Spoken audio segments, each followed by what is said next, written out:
Hello mga friendship at mag-a day in my life nga ako ngayon.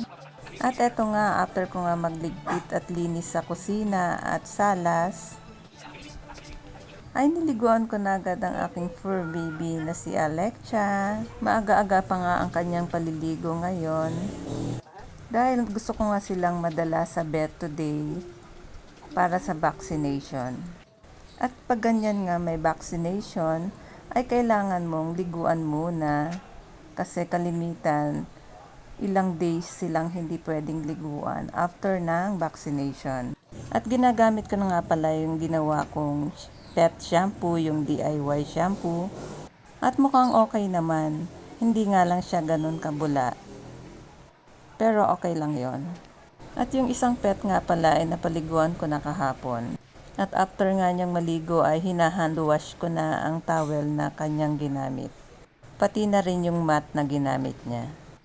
At kapag nga may pet ka ay may sarili din silang gamit kagaya niyang mat, towels, damit, at may sarili ding lalagyanan. Mas maganda rin na naka-organize ang gamit nila para mas madaling hanapin kapag gagamitin.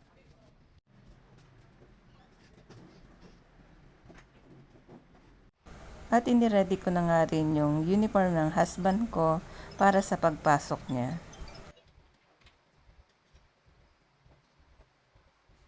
At i-check ko na nga rin muna itong kanilang record book para malaman ko kung talagang schedule na nga nila.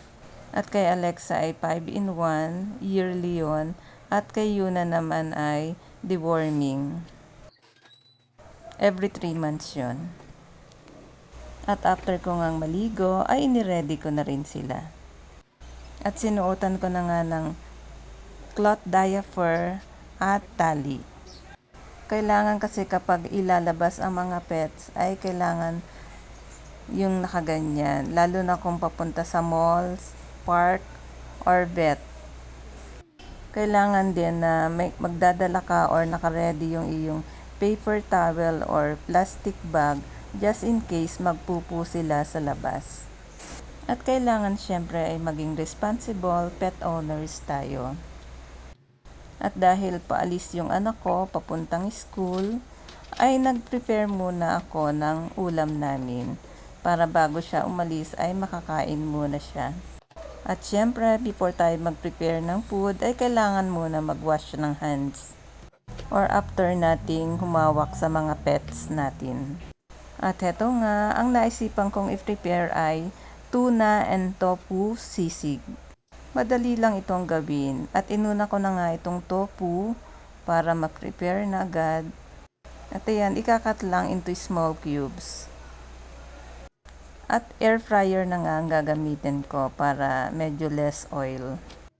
Ayan, at in-air fry ko lang siya sa 140 to 190 degrees for 25 minutes. Ayan, at while waiting, ay niready ko na yung ibang ingredients. 2 can ng tuna, century tuna, pipino, sibuyas, at ikakat ko lang yung pipino into small cubes. Ganun din ang sibuyas. At ilagay lang natin sa isang lalagyanan ang mga nahiwa nating ingredients. At kung mas prefer nyo nga ay mas maraming pipino at sibuyas, ay pwedeng-pwede nyong dagdagan. Nasa sa inyo na yon kung anong gusto nyong timpla. At pagkatapos ko nga hugasan ang mga cans, dahil syempre kung saan-saan na ito nanggaling, ay dinrain ko muna. Tinanggal ko yung excess oil or water bago ko isinama dun sa mga ingredients. And then, sinunod ko na nga itong mayonnaise. So, tansya-tansya lang. Depende na sa inyo kung gaano karami. And then, itong paminta, asin, at konting sugar. At saka natin haluin. Once in a while ay i-check natin ang tofu kung okay na yung pagkakaluto niya. Ang gusto ko kasing ma-achieve ay yung medyo crunchy. At dahil tofu to ay talagang medyo malambot yung loob niya. Unlike sa tokwa. na mas mabilis maging crunchy. Kapag sa palagay nyo ay okay na ang pagkakaluto, ay ilagay lang sa isang lalagyanan and then ihalo yung ating na-mix na ingredients kanina. Oh, at ayan, looks yummy na. Pwede pa rin i-adjust ang timpla niyan, depende na sa gusto nyo. At ayan, pwede natin din lagyan syempre ng sili para din magmukhang sisig na talaga. At ayan, it's time na to go to the bed. At ready na ang dalawang bebe. So, nakakapagod talaga kapag dalawa-dalawa ang iyong kasama. At nag-tricycle lang kami. Kinausap ko si kuyang driver na kung pwede ay antayin na lang kami para babayaran ko na lang siya ng 100. At pumayag naman siya. Saglit lang naman kasi kami doon. Wala pa yatang 10 minutes ay tapos na kami doon sa bed. Kasi wala namang nakapila.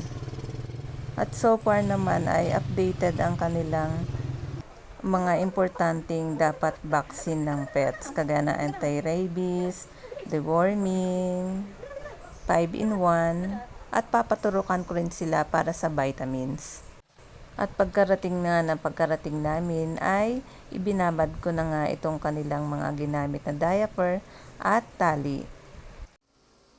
At after that ay kumain na nga muna dahil gutom na ako. At first time ko nga rin gawin itong tuna and tofu sisig. Siyempre napanood ko lang din yan sa social media. Kapag kasi ganong mukhang kaya kong gawin at may available naman na ingredients, ay tinatry ko. At try lang ng try hanggat kaya. At the same time, ay nag-enjoy din naman ako. At while having lunch, ay ito, nanonood na rin ng aking favorite na vlog or vlogger. At after niya yan, ay ito, nag-dessert na ako nitong chocolate na nabili ko sa Dali. At ayan nga, palis ng anak ko. Papunta na siya sa school dahil meron silang meeting. At so far nga ay maganda ang kanyang grades at active naman siya sa school. At kasali din siya sa mga organization at principal list. At heto, after nga niya umalis ay nag-load na ako sa washing machine. Minsan kasi ay inaantay ko muna silang maligo or magbihis bago ko to gawin. At halos araw-araw nga ay naglalaba ako. Minsan lang yung hindi. Minsan nga ay twice a day. Minsan naman ay isang beses lang. At kadalasan nga ay ginagamitan ko nitong laundry net. Lalo na yung mga neats and delicates, yung mga medyas, undies, at saka may mga maraming buttons or zipper. At ito nga aking DIY liquid detergent soap ay almost 1 week ko nang ginagamit. At okay naman, kaya magta-try uli akong gumawa nito. Dahil mukhang makakatipid ka talaga at okay naman siyang gamitin. That's all mga friendship. Thank you for watching. Bye-bye!